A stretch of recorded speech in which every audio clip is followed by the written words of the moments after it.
po sila makaka-exercise ng patience at self-control. Kaya alam niyo po, maraming krimen din sa ating mundo ngayon.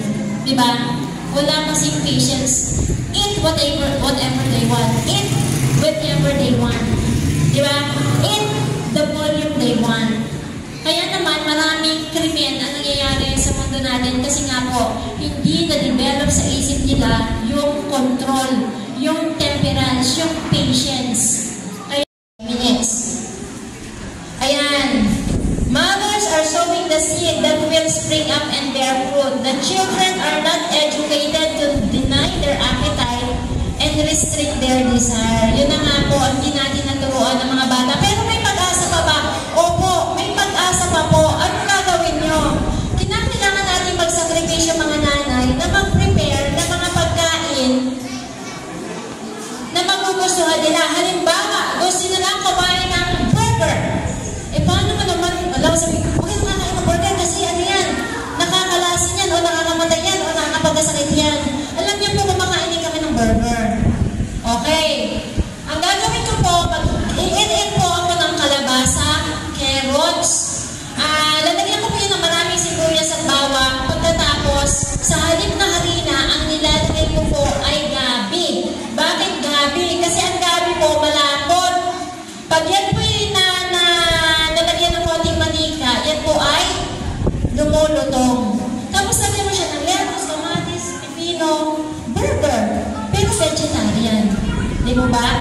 Kung gusto mo, at ikaw ay hindi pa maka-attend sa veggie meat, kasi ang process ka pa ng pag-alis sa karne, lagyan mo ng veggie burger. Pero huwag mong damihan. Huwag mong damihan. Pero kung kaya mo ng puro gulay, go with puro gulay. Ayan. Okay, sabi ko nito, the children are not educated to deny their appetite and restrict their desire, and they become selfish. Yun pala ang nag-develop sa moral ng ating mga anak. Magiging selfish, exacting, disobedient, unthankful, and holy.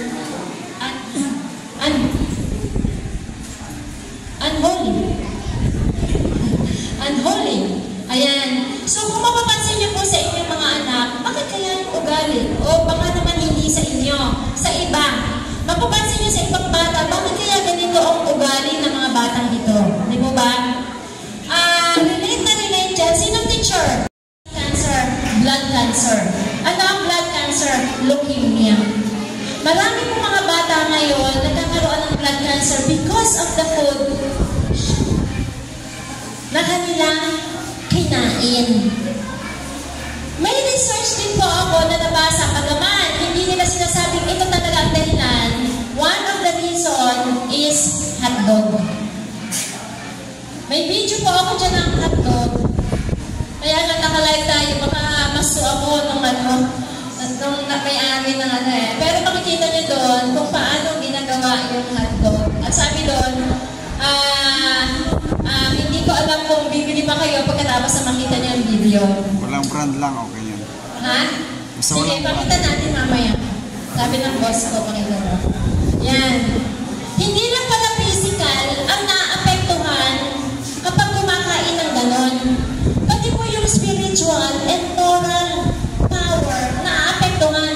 Yung kalalagayang spiritual ng mga bata, yung kanilang pag-iisip, affected kung ano ang kanilang pinakain. Sabi niyan, the conscience becomes stupefied, nagiging tulala ang bata at hindi nakakapag-isip ng maayos. And the susceptibility to good impressions is impaired.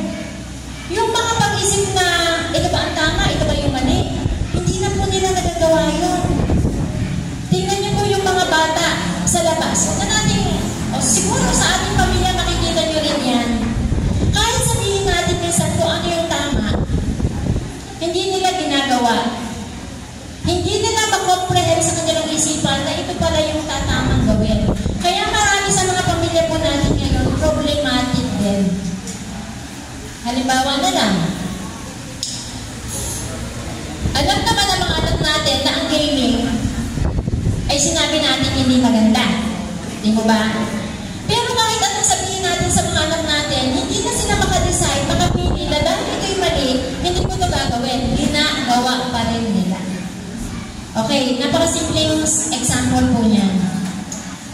Okay, parents should make it their first object to become intelligent. Tayo pa ng mga nanay, dapat tayo talaga ang matalino.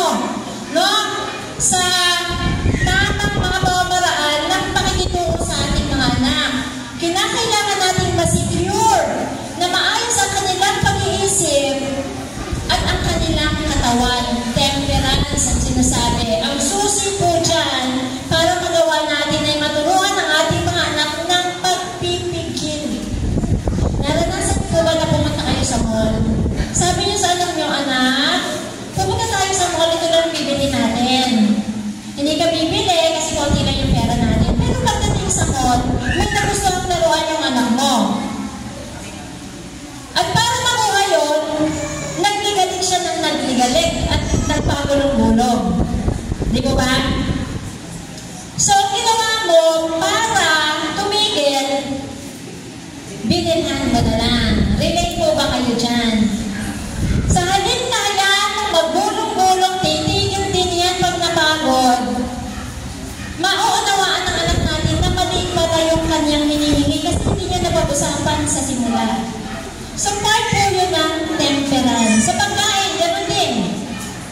Si Pastor, sabi niya, hindi na ako kakain ng pizza, hindi na ako kakain ng ice cream, hindi na ako kakain ng chocolate.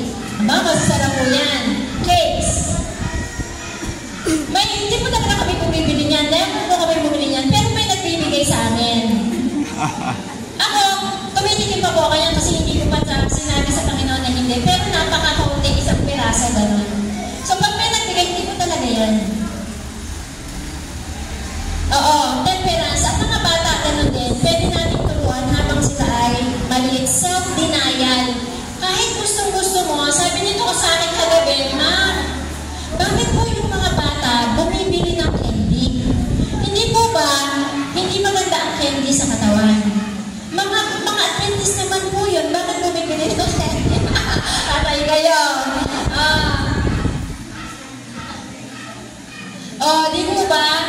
So, tayo po na mga matatanda, kung ano yung sinabi ng Panginoon, manalangin po natin yan kasi hindi po yan madali. How much more ang mga bata? Pero we should start with us parents, di ba?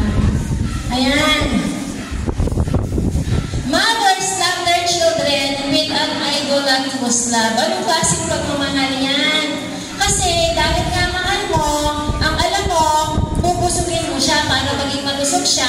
At ang pangpusog mo sa kanya ay yung pagkain na process. Nasa lata, nasa Mango, nasa Jollibee, nasa Red Ribbon, nasa Goldilocks. Yan po talaga. Kaya nung magsimula po kami na magbago, mas nalimit po kami sa wet market kaysa dyan sa Seymour. Kasi talagang sa Seymour, process ang mabibili mo. Ang binibili po namin dyan ay yung tortilla wrapper. Yung wrapper na pambalot ng shawarma. Okay. Ang pagkain po namin, gagayan kami ng mga gulay. Yung mga gulay na pang-green salad, babalutin lang po namin doon. At yun po, napaka-sowing seeds of evil that will spring up and bear fruit. Masakit po yan. Nagtatanim tayo ng masama. Hindi natin alam. Di ba? Kaya naman natin ginagawa. At yun daw po ay ating aanihin. Mothers who do this work. As children emerge from babyhood, great care should be taken in educating their taste. Dapat simple lang. Hindi pinapakain ng mga delikado. Ano? Kaya may mga bata na, alam niyo po ang aming mga anak, lumaki yan na hindi nila gusto yung mga maraming rekadong mga pagkain. Okay na sila sa malunggay na may itlog. Okay na sila sa tokwa. Ayan, gulay, munggo, mga ganun lang.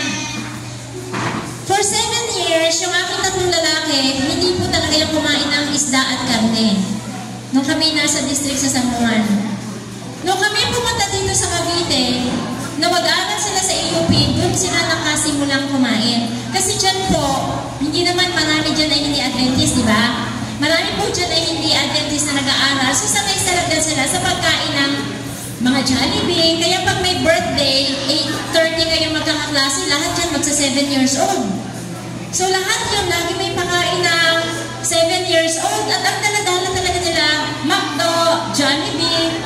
Sabi ng ano ko, 1 year,